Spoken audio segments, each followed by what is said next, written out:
Bom dia, pessoal! Vamos lá para mais uma aula. Hoje nós vamos iniciar então a nossa nova apostila, a apostila 6. E na parte de gramática e texto, isso é muito importante. E nessa primeira parte, nós vamos ter duas aulas na sequência. Então eu vou explicar para vocês duas aulas, porque uma aula vai complementar a outra de alguma forma, certo?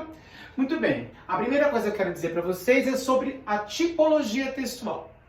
Nós temos três tipos de textos. Nós temos os textos narrativos, descritivos e dissertativos. Ou seja, nós temos textos que possuem uma estrutura de narração, de descrição ou de dissertação.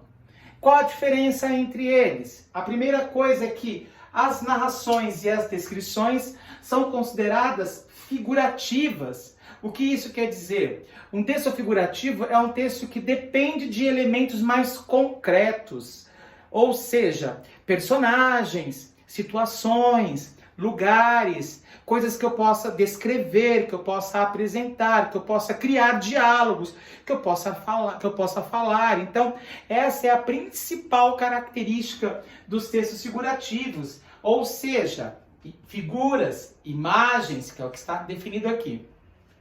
E nós temos o texto dissertativo, a dissertação, que é chamado de texto temático.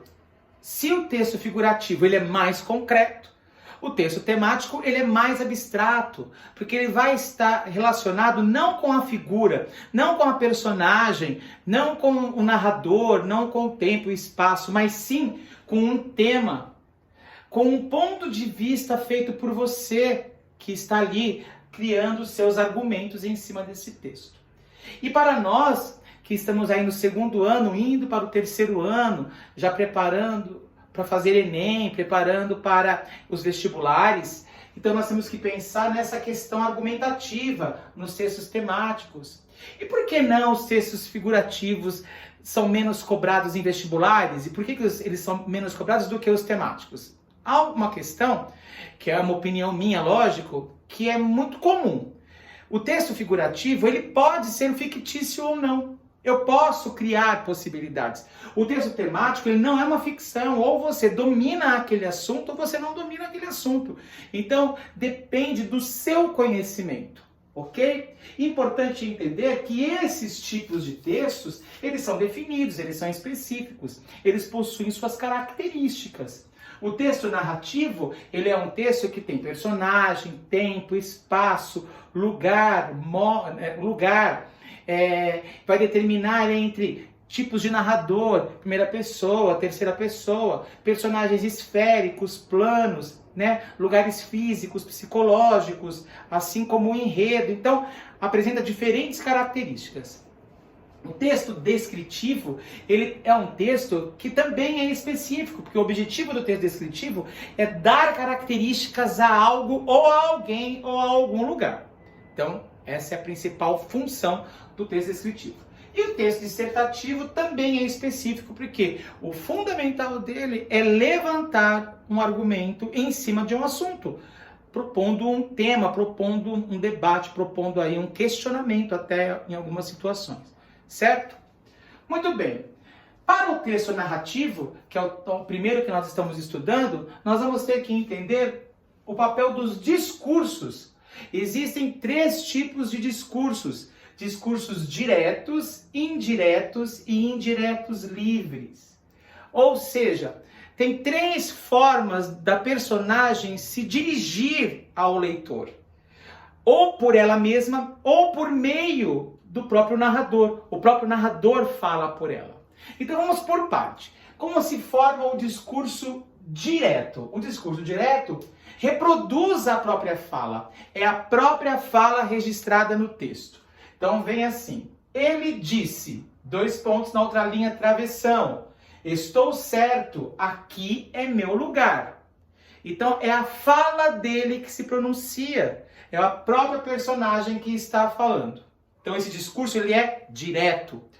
O discurso indireto reproduz com suas palavras a fala da pessoa. O narrador é quem vai falar pela personagem.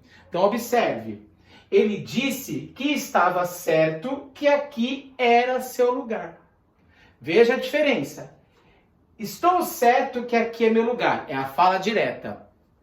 Ele disse ele disse que estava certo de que aqui era seu lugar. Sou eu, narrador, falando pela personagem. A informação é exatamente a mesma. Ela não muda. O que muda é a estrutura do discurso. Se ele é direto, é a fala da personagem. Se ele é indireto, o narrador fala pela personagem. E existe um terceiro, que é o indireto livre, que de certa forma parece ser uma mistura dos dois.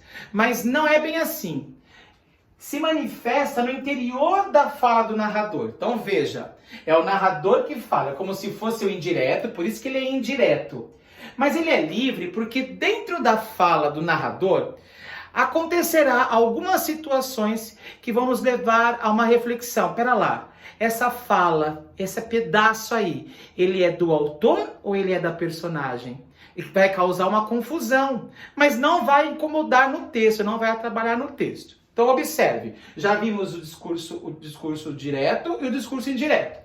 O mesmo discurso eu vou colocar para o indireto livre. Ele disse que estava certo, aleluia, que aqui era seu lugar.